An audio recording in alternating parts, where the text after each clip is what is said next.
Salut tout le monde, c'est Sébastien, j'espère que vous allez bien. Aujourd'hui, on se fait un petit exercice, on va voir comment compter les caractères en JavaScript. Donc le but de l'exercice du jour, c'est d'afficher dans le petit compteur qui est ici, le nombre de caractères restants que l'on peut taper dans le champ. Donc ça veut dire qu'on va devoir détecter lorsque l'utilisateur ajoute ou retire un caractère. Donc on va devoir détecter lorsque l'utilisateur va taper sur son clavier. Donc si jamais je tape le mot salut, on va devoir récupérer le contenu du champ, compter le nombre de caractères et faire une soustraction. Donc là on a 5 caractères, donc on doit faire 20 moins 5 et afficher 15 à la place de 20.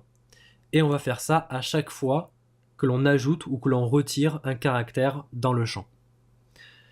Donc si jamais vous ne l'avez pas vu, je vous invite à aller voir la vidéo précédente de l'exercice précédent dans lequel on a créé un live typing. Ça vous aidera au niveau de l'événement à écouter. Donc comme d'habitude, essayez de le faire par vous-même et moi je vous montre tout de suite comment est-ce qu'on fait. Donc au niveau du JavaScript, la première chose qu'on va faire, c'est récupérer l'input. Donc j'ai créé un input de type texte. Et on va récupérer aussi la balise small qui est à la classe counter pour récupérer le contenu de la balise. On va récupérer le nombre 20. Donc on va créer une constante input qui va être égale à un document.querySelector et on vient récupérer l'input. On va créer une deuxième constante qu'on va appeler counter et qui va être égal à un document.querySelector et on vient chercher la classe counter. Alors on va vérifier dans la console qu'on récupère bien l'input et qu'on récupère bien la balise small. Alors nous ce qu'on veut, c'est pas récupérer la balise small, c'est récupérer le contenu de la balise. On veut récupérer le nombre 20. Alors ce qu'on peut faire ici, c'est créer un let counter content qui va être égal à counter.textContent.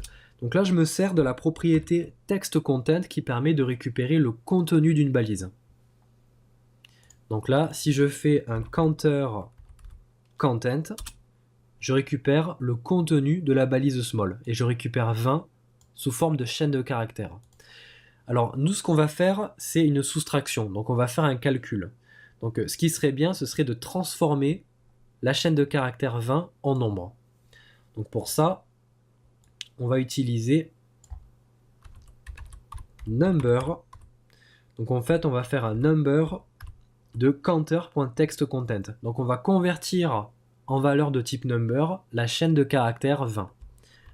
Donc là, dans ma console, si je fais un counter content, on récupère 20, sauf que ce n'est plus une chaîne de caractères, c'est une valeur de type number. Elle s'affiche en bleu dans la console. Alors maintenant, ce qu'on doit faire, c'est écouter un événement sur l'input. On doit détecter lorsque on appuie sur une touche du clavier. Donc lorsqu'on ajoute ou qu'on retire un caractère. Donc sur input, on va faire un add event listener, on va écouter un événement, et là on a plusieurs événements à notre disposition. Alors on va commencer par le keypress. Alors l'événement keypress, c'est un événement qui est détecté lorsque on presse une touche du clavier. Donc lorsqu'il y a un keypress sur l'input, on va déclencher une fonction fléchée, et cette fonction, elle va afficher dans la console le contenu de l'input. Donc pour ça, on fait un input.value. Donc la propriété value, ça permet de récupérer le contenu d'un champ. Donc on actualise et si je tape la lettre S, donc on voit qu'on a bien le S au niveau de l'input, par contre on n'a rien dans la console. Si je tape la lettre A, on voit qu'on récupère seulement la lettre S. La lettre L, et on récupère seulement SA. Donc là on voit qu'on a une lettre d'écart. Alors ce qui se passe avec le keypress, c'est que c'est un événement qui est détecté un petit peu trop tôt. Et en fait au moment où il y a un keypress qui est détecté, donc au moment où il y a un keypress, on exécute le console.log. Et en fait au moment où le keypress est détecté, il n'y a pas encore de lettre dans l'input. C'est pour ça qu'on a une lettre d'écart à chaque fois.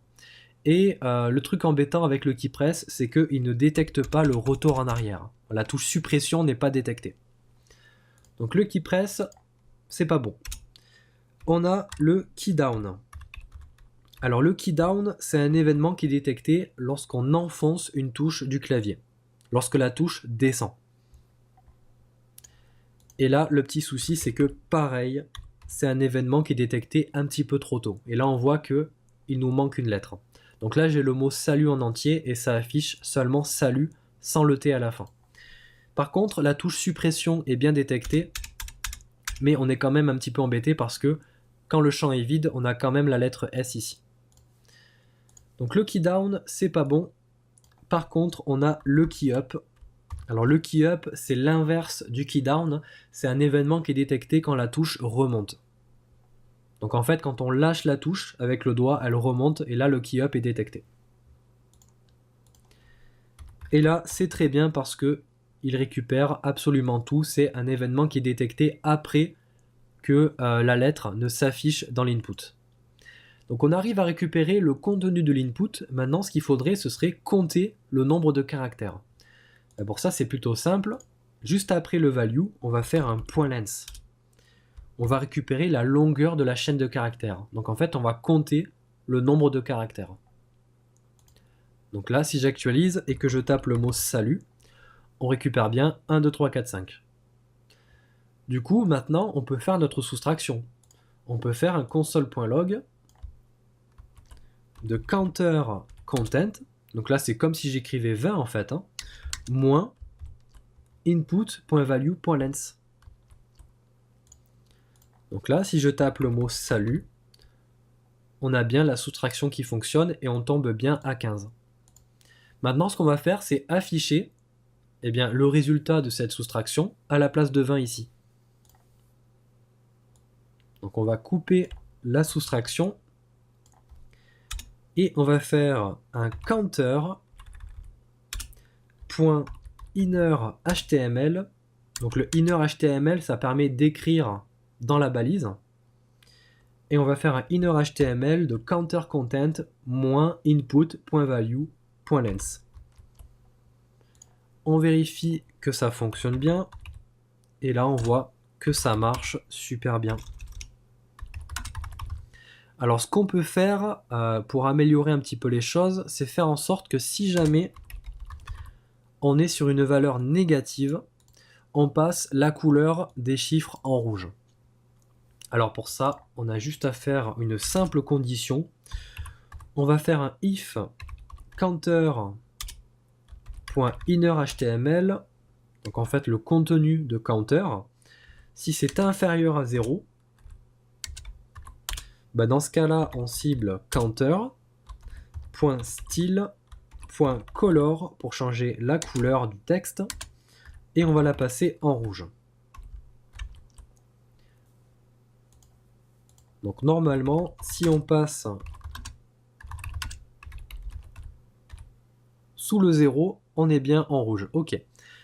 Par contre, il faut faire attention parce que si on enlève des lettres, on voit qu'on reste en rouge alors qu'on est au-dessus de 0. Donc il faut le dire au niveau du script, au niveau du else. Donc sinon, si c'est supérieur à 0, dans ce cas-là, on fait un counter.style.color est égal, et là on remet la couleur d'avant. Donc là on va mettre du noir.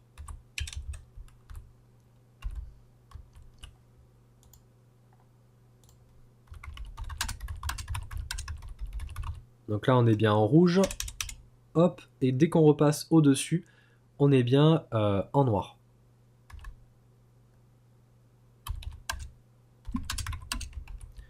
Ok, donc voilà pour ce petit exercice. J'espère que ça vous a plu.